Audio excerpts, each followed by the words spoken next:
Keeping excellence in mind, where the coach can unwind. And if you parents need advice, well, go Pink Light. For everything you need to know, it's the Dr. Casey Show. The Dr. Casey Show. Well, good afternoon. We are here live in downtown Disney at the ESPN Zone, about to kick off coverage for the Angels-Yankees series. Hello to everyone out there in the crowd. Let them hear you. They've got food in their mouths as well. So this is very exciting. We're here on a special time slot for the Dr. Casey Show, and I'll be your host for the next hour, sports psychologist Dr. Casey Cooper. If you're new to the show, this is an hour about performing at your absolute best on a very consistent basis. This is about excellence in performance time and time again. And my guests today know all too well about how to create that. But don't worry. We are going to talk some Angels talk. We are not just going to get prepared for tomorrow's game. You know, there is a game tomorrow too, right? Anyone know? It is an event. It's not just a game. If you are a fan of USC or the Fighting Irish, you know that tomorrow is a massive event. We prepare all year long. Yes, it is a USC Notre Dame game, and it is going to be broadcast live here at AM 830 KLAA, because we're not only the home of the Angels, we are the home of the Ducks, and we are the home of Notre Dame football. I've had to come to terms with that. But joining me today is going to be none other than the legend that is the USC All-American, the Notre Dame killer. Mr. Anthony Davis will be here later in the hour. Very exciting about that. He'll be here live and in person. Yeah, give it up. This is exciting. But joining me first is going to be my friend, the founder of USCFootball.com. He's their current publisher. He knows all the insider information. He joins me every Friday at the top of the show, and we break down the weekend ahead from a psychological perspective. So, Ryan Abraham, how are you doing, buddy? Dr. Casey, sounds like you got a great crowd down there. We do, and I thought you were going to be here. What's going on? I know. I got some home repairs going on today. Unfortunately, I'm stuck in Hermosa Beach, but I'll have a beer down there for me. Okay, I will do my very best. So, did the roof start leaking again or something? I'm sorry? Did the roof start leaking again or something? Yeah, no. I just repaired the patch in the roof. So we had to cut a hole in the roof to repair the pipe there, and then patch it up and do some painting and stuff. All right, well, you deal with that, man. You deal with that, because we are just having too much fun down here. So tell me, there's so much we could discuss. We've got C.J. Gable back. We've got Stephon just making news all over the place. Where should we start? I guess some of the injury updates are probably pretty interesting right now. I mean, the big thing, having Ronald Johnson back, coming in and helping out this offense. And he's been out all year with a broken collarbone, and the USC offense really kind of stalled at times. They didn't stretch the field as much, and that was really the sweet spot for Ronald Johnson. So I think letting Matt Barkley come back and work with him, he's the speed guy. He can stretch the field a little bit. I think it could open up a lot of opportunities for everyone else in this offense. On the other side of the ball, Armand Armstead was a 290-pound defensive end that's going to play a little bit more in the interior line. He was also out all year. He had the foot problem, and now he's back. So I think those two guys coming back, you mentioned C.J. Gable got hurt briefly this week, but he should be able to play. But having those guys back, I think, will help the depth on the defensive line and, of course, open up the offense a little bit, giving USC a much better chance in this game. Very good. All right, nice analysis for us. And, spreading the field, that's what it's all about for this offense, because when they weren't doing that, it was just, it was like people would have their way with us in a way.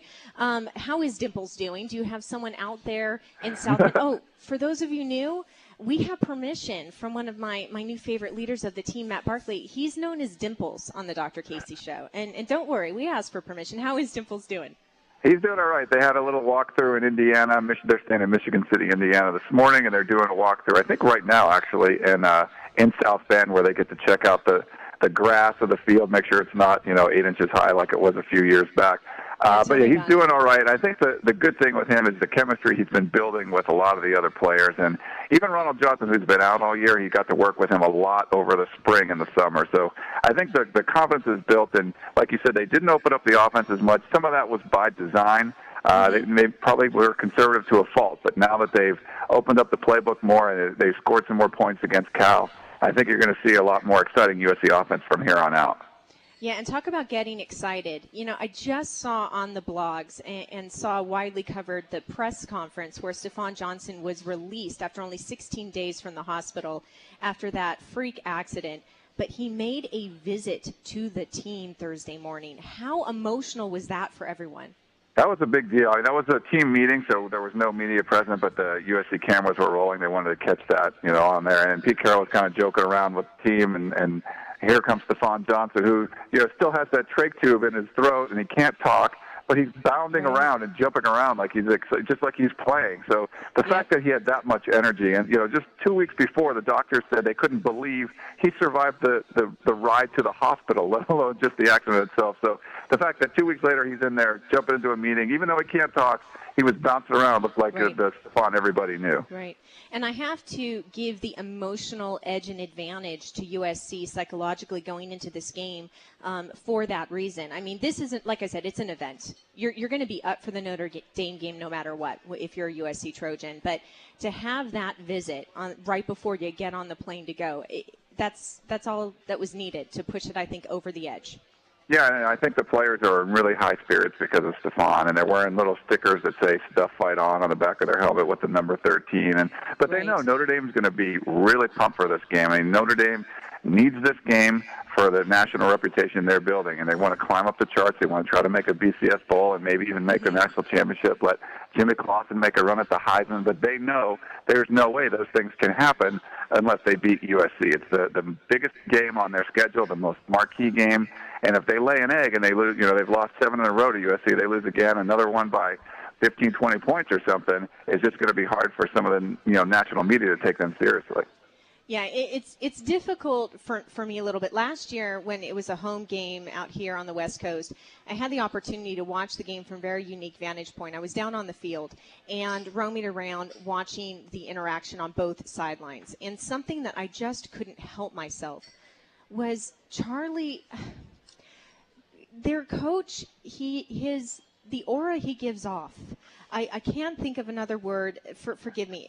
It's just too schlubby. He's not dressed for confidence, and he's not dressed for emotion and power. And I'm sorry, the psychological advantage. I couldn't help but think that the athletes need for this man to go speak with an image consultant. We say in psychology sometimes you got to fake it till you make it. His presence does not exude confidence to me.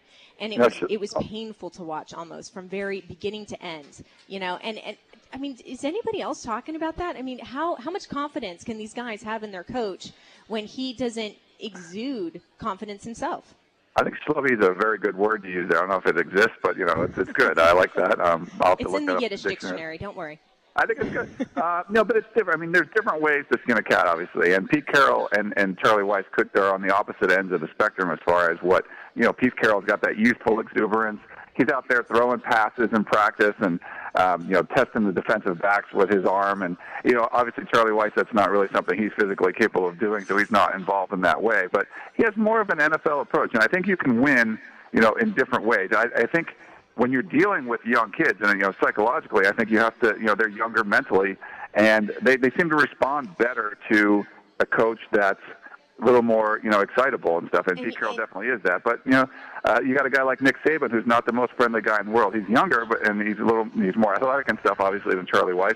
But he's more of an NFL kind of mind too, very stern, and you can win that way. So But I think you hit the nail on the head, though, Ryan, because you're talking about young men. It's kind of like when you have a kid, any parent will tell you, in those early years, that when they fall down on the playground, there's that moment. You have that instant where they're going to look up and they're going to look at you, and they're going to have that look on their face that says, "Should I be okay? Am I all right?" And they're looking at you for your reaction, and then if you're okay with it, 9 times out of 10. Then you know what, you don't get that scream. But if you look worried, man, you better hold your breath because that scream's coming. And I think with these young men, the same thing happens when they look over to a leader, and you, like you said it, they're on two totally different ends of the spectrum, Pete Carroll versus Charlie Weiss. And I couldn't help but notice it last year. I know it's a different Notre Dame team. I know they're at home, but you can only grow the grass so long, and I got to give the psychological advantage to Pete Carroll.